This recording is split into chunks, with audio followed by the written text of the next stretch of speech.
Bonjour et bienvenue à cette émission. Je suis Cédric Zongo et aujourd'hui, je vais aborder avec vous la question de savoir comment gérer ses finances personnelles en tant qu'entrepreneur. Et je parle en l'occurrence ici des finances personnelles de l'entrepreneur lui-même parce qu'en tant qu'entrepreneur, on a souvent une réalité particulière qui est que l'on a des revenus qui varient d'un mois à un autre, particulièrement dans les débuts. Et donc, comment est-ce qu'on fait pour gérer sa vie avec des revenus qui sont instables en tant qu'entrepreneur? Je vais vous proposer 5 éléments. Le premier élément déjà, c'est de séparer vos comptes personnels de vos comptes professionnels. Et beaucoup d'entrepreneurs, en fait, mélangent la poche personnelle avec la poche de l'entreprise. Et ce qui, inévitablement, conduit à des problèmes et à un manque de visibilité pour organiser leur vie personnelle ou leur vie professionnelle. Et donc, c'est important de séparer les différents comptes. Vous avez besoin d'établir des comptes bancaires pour votre entreprise qui sont séparés de vos comptes bancaires personnels. Et donc, dans le compte de votre petite entreprise, c'est là que vous allez faire les transactions relatives à votre entreprise, c'est-à-dire encaisser les revenus de vos clients, faire les dépenses de votre entreprise. Et dans votre compte personnel, c'est là que vous allez faire les dépenses qui sont propres à votre vie personnelle. Et si vous avez besoin de tirer en fait un salaire de votre entreprise, vous allez faire un virement de l'entreprise à vous. Et donc, il est important de développer cette discipline dès le début. Alors, il y a différentes raisons de développer cette discipline-là et je vous en donne deux. La première, c'est de pouvoir faciliter votre comptabilité. Et donc, vous avez besoin de séparer pour faciliter la comptabilité et faciliter le processus de vérification en cas de litige. Autrement, vous ne savez plus quel était un achat à des fins personnelles et quel était un achat aux fins de l'entreprise. Et les choses commencent à devenir très mêlant et ça peut devenir très dommageable en cas de litige. La deuxième raison de séparer en fait vos comptes professionnels de vos comptes personnels, c'est pour vous permettre d'évaluer tout simplement la performance de votre activité à vue d'œil. Donc à vue d'œil rapide, en ayant un compte personnel différent de votre compte professionnel, vous êtes capable de voir en fait est-ce que votre entreprise vous génère assez de l'argent, est-ce qu'elle est capable de s'autofinancer ou bien est-ce que votre entreprise est en réalité un piège à sous dans lequel vous avez constamment besoin d'injecter vos propres fonds. Est-ce que c'est un piège à sous qui vient ou dans lequel vous êtes obligé de mettre par exemple votre salaire si vous avez un emploi d'une petite entreprise que vous avez démarré. Et donc, c'est important pour avoir un peu plus de visibilité, autrement, on est dans un chaos. Et donc, le premier conseil, c'est de séparer vos comptes personnels de vos comptes professionnels afin de vous permettre d'avoir une meilleure visibilité sur votre vie personnelle et cela et aussi sur votre entreprise. Et ça va nous aider à pouvoir développer, mieux gérer l'aspect personnel de l'entrepreneur. La deuxième chose, c'est de connaître vos chiffres personnels. Bon, il est impossible de gérer sans avoir de données. On ne peut pas gérer l'abstrait. Et donc, vous avez donc besoin d'apporter un peu plus de clarté en commençant à prendre en note vos dépenses. Et les proverbes disent, le proverbe 27 le verset 23 dit, connais bien tes brebis, car la richesse ne dure pas toujours. Et donc, il est impossible de connaître l'état de ses brebis, c'est-à-dire l'état de son patrimoine, sans tenir une certaine forme de comptabilité. À défaut de tenir une comptabilité, votre richesse va disparaître. Parce que ce qui n'est pas géré disparaît. Et vous ne pouvez pas gérer sans avoir de données. Et donc, en tant qu'entrepreneur, vous allez d'une part avoir besoin en fait d'avoir un fichier ou de faire la comptabilité de votre entreprise. Et si vous ne vous y connaissez pas, vous pouvez embaucher un comptable ou embaucher un étudiant en comptabilité pour vous aider selon vos moyens là-dessus. Et c'est bien de le faire sur l'aspect professionnel, mais c'est aussi bien de le faire sur l'aspect personnel où vous allez suivre en fait vos différentes dépenses pour savoir combien vous dépensez en fait en moyenne. Parce que ça va nous aider à pouvoir élaborer des stratégies dont je vais bientôt vous parler. La troisième chose, c'est de déterminer ce que j'appellerais votre minimum vital. De quoi est-ce qu'il s'agit? Il s'agit de déterminer le montant minimal dont vous avez besoin pour vivre. Et ce montant-là va correspondre à la somme des dépenses que vous êtes obligé d'effectuer dans votre vie personnelle avec ou sans revenu. Et donc, il s'agit de dépenses comme votre loyer, votre alimentation, le transport et d'autres dépenses essentielles que vous pourriez avoir dans votre vie.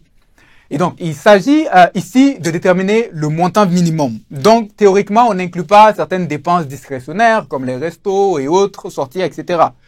Et le montant que vous allez obtenir représente le minimum qu'il vous faut mensuellement afin de survivre, bon temps comme mauvais temps.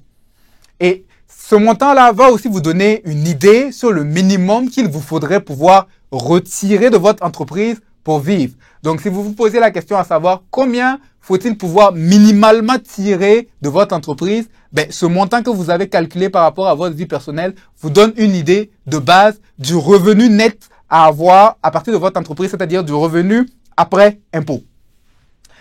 Le quatrième élément, c'est d'établir un peu une réserve de stabilisation. Et donc, c'est en gros une épargne pour compenser les saisons de vaches maigres. Et vous pouvez considérer en fait cette épargne-là comme une forme de fonds d'urgence.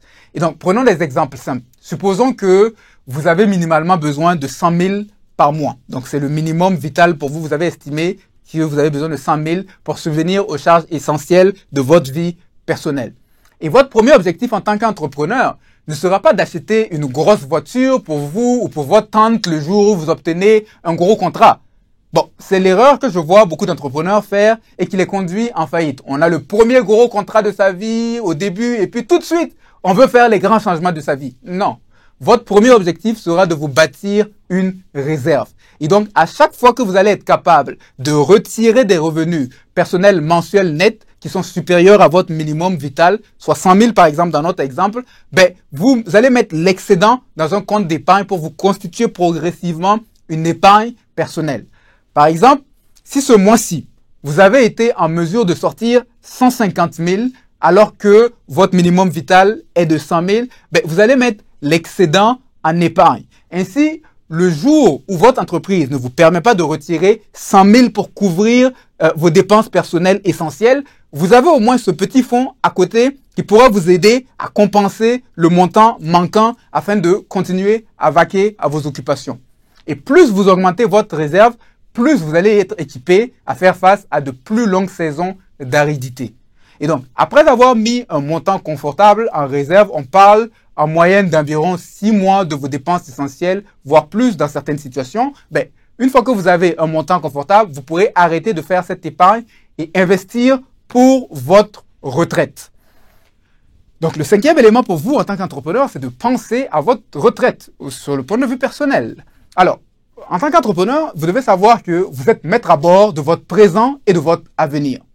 En tant qu'employé, si vous étiez employé auparavant, vous aviez peut-être droit à une assurance médicale privée, à des contributions peut-être de votre employeur, à un régime de retraite et à d'autres avantages. Maintenant que vous êtes votre propre employeur, vous devrez être encore plus intentionnel et plus discipliné. Une fois que vous avez fini de mettre en place votre réserve de stabilisation ou votre fonds d'urgence, passez maintenant à une phase d'investissement où vous allez prélever un certain pourcentage de votre revenu afin d'investir, donc de votre salaire afin d'investir.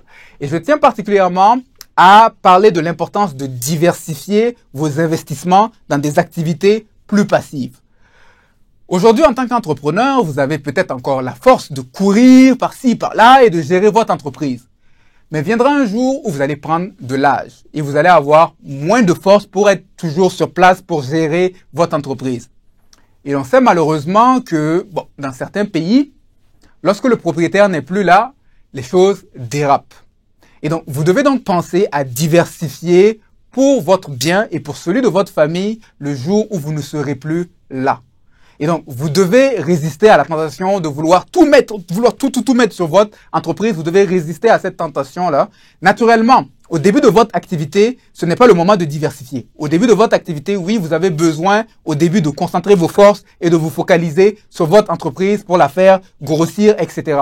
Mais une fois qu'elle a atteint un certain stade où elle est en mesure, par exemple, de vous générer des revenus personnels qui sont assez stables, réguliers, intéressants, il faudrait penser à prendre une partie de vos revenus pour diversifier vers des secteurs qui sont plus passifs, c'est-à-dire des revenus qui ne nécessitent pas nécessairement votre présence active. Par exemple, l'immobilier, afin de générer des revenus locatifs, la bourse, afin de générer des revenus de dividendes ou d'intérêts, ou encore des placements privés dans des entreprises. En gros, il faut pas oublier de penser à votre retraite, mais allez une chose à la fois. Pour commencer, établissez un fonds d'urgence pour stabiliser les périodes de vaches maigres. Ensuite, des investissements pour la retraite.